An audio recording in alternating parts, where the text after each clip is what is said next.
bw'omanya ekigaza abantu business wakati w'emyezi 3 n'emyezi 6 omanya ensonga lwaki bankuba kye business zaabwe baziggala ne bamaliriza nga bazze ku kyeyo.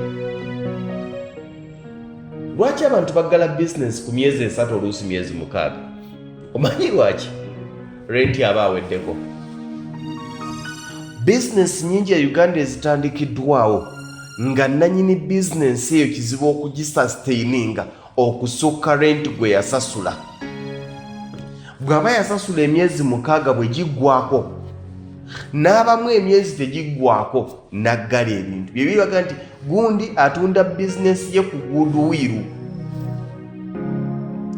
ng'ebintu mwebiryo biraba mu masa ne rent akyaliko nagamba nti gundi atunda business ye yafunyeemu obuzibu oba adda ku kyeyo.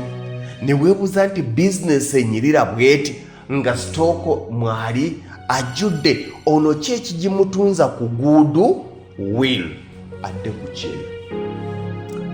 Okwata obukadde 10 n'obuteeka mu business oba obukadde 5 oba obukadde 2 abantu ffenna okusomoozebwa kwe tusinga okukola oba ekizibu kye tusinga okukola kwe kukwata ssente zonna ne tuzisaamu ne tutasigaza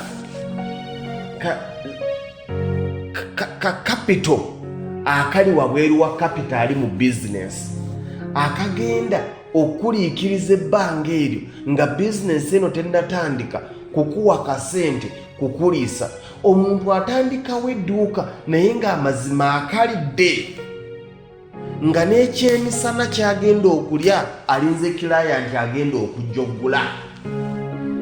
N'atandikawo business nga ne ssente ezimuleese ku lunaku lwe olusooka mu business amazima zibadde zaggattidde obusente bwonna yabuyiye mu ki business. Si kyangu okutandika business olwaleero notandika ekyokutunda.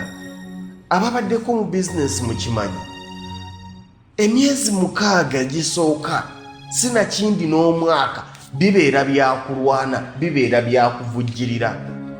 Gwe wenna anoonya oba alowooza okutandikawo akalimo konna oba kaduuka oba kasaaluuni. Bw'oba oyagala kutandikawo kasaaluuni ka bukadde 10 tegekawo obukadde 3 4 obugenda okuliikiriza. Kugenda okulya, kugenda okunywa, kugenda okutambula. Waliwo akaseera k'okukeera ku makya n'ojja ku mulimu n'oggulawo n'olya n'onywa n'omala n'oggalawo nga tolabye client. N'enkya n'olinnya n'ojja n'olya n'onywa n'oggalawo nga tolabye client. N'oluddako n'olya n'onywa nga tolabye client. Kati abasinga ennaku 5 10 agamba kano kamanyiiro. Okimanyi nti mu bbanga lya nnaku 10 nguzizaayo abantu 3. Omu yazayagala hafu ya sukali omulala yazayagala munnyo. Eno business erina gyeraga erina gyekola ki erina gyeraga. Waliwo akaseera ng'oyo agenda okufuuka client wo ayina gy'abadde agula. Waliwo ekirina okusooka okumuwaliriza okuva gy'abadde agula. Eyo saluni gye watandiseewo agenda okufuuka client wo ayina gy'abadde asibira enviiri ayina gy'abadde akolera ka ponytail.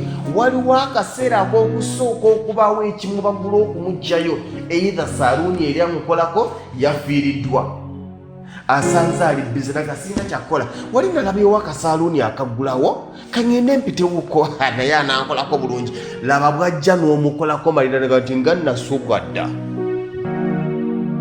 wangi nga nakola ki nga nasugadda. Oyo n'omukwata oyo yaleeta omulala oyo yaleeta omulala. Wabaawo ayitawo nagati kirevu kino nga kikuze oli tagaddeewo kampite wano bamu ejjebaliko sooka omwe ku nviiri wano naye nga takwesiga. Sooka okole ki omwe ku nviiri. Gaye agenda okwetunuulira kamashini ko tekawuumira mu mutwe gwe kamashini ko tekalumisa. Olina akatawulo k'osooka okumuyisaako akabuguma ate eringa babadde tebabinkola ate wano naavaawo olwo yakoze ki? Buli client wo gw'ofuna ng'otandika business ayina gy'akyali. Waliwo akaseera k'okugumiikiriza eri gy'abadde bamala okumunyiiza oba baleme okumuwa ky'abadde asuubira ajja akugezese okwatira awo. Kati omuntu atalina kadde ka bugumiikiriza obwo, obugumiikiriza obwo abasinga we kigaanira, ekyo kitwala n'emyaka.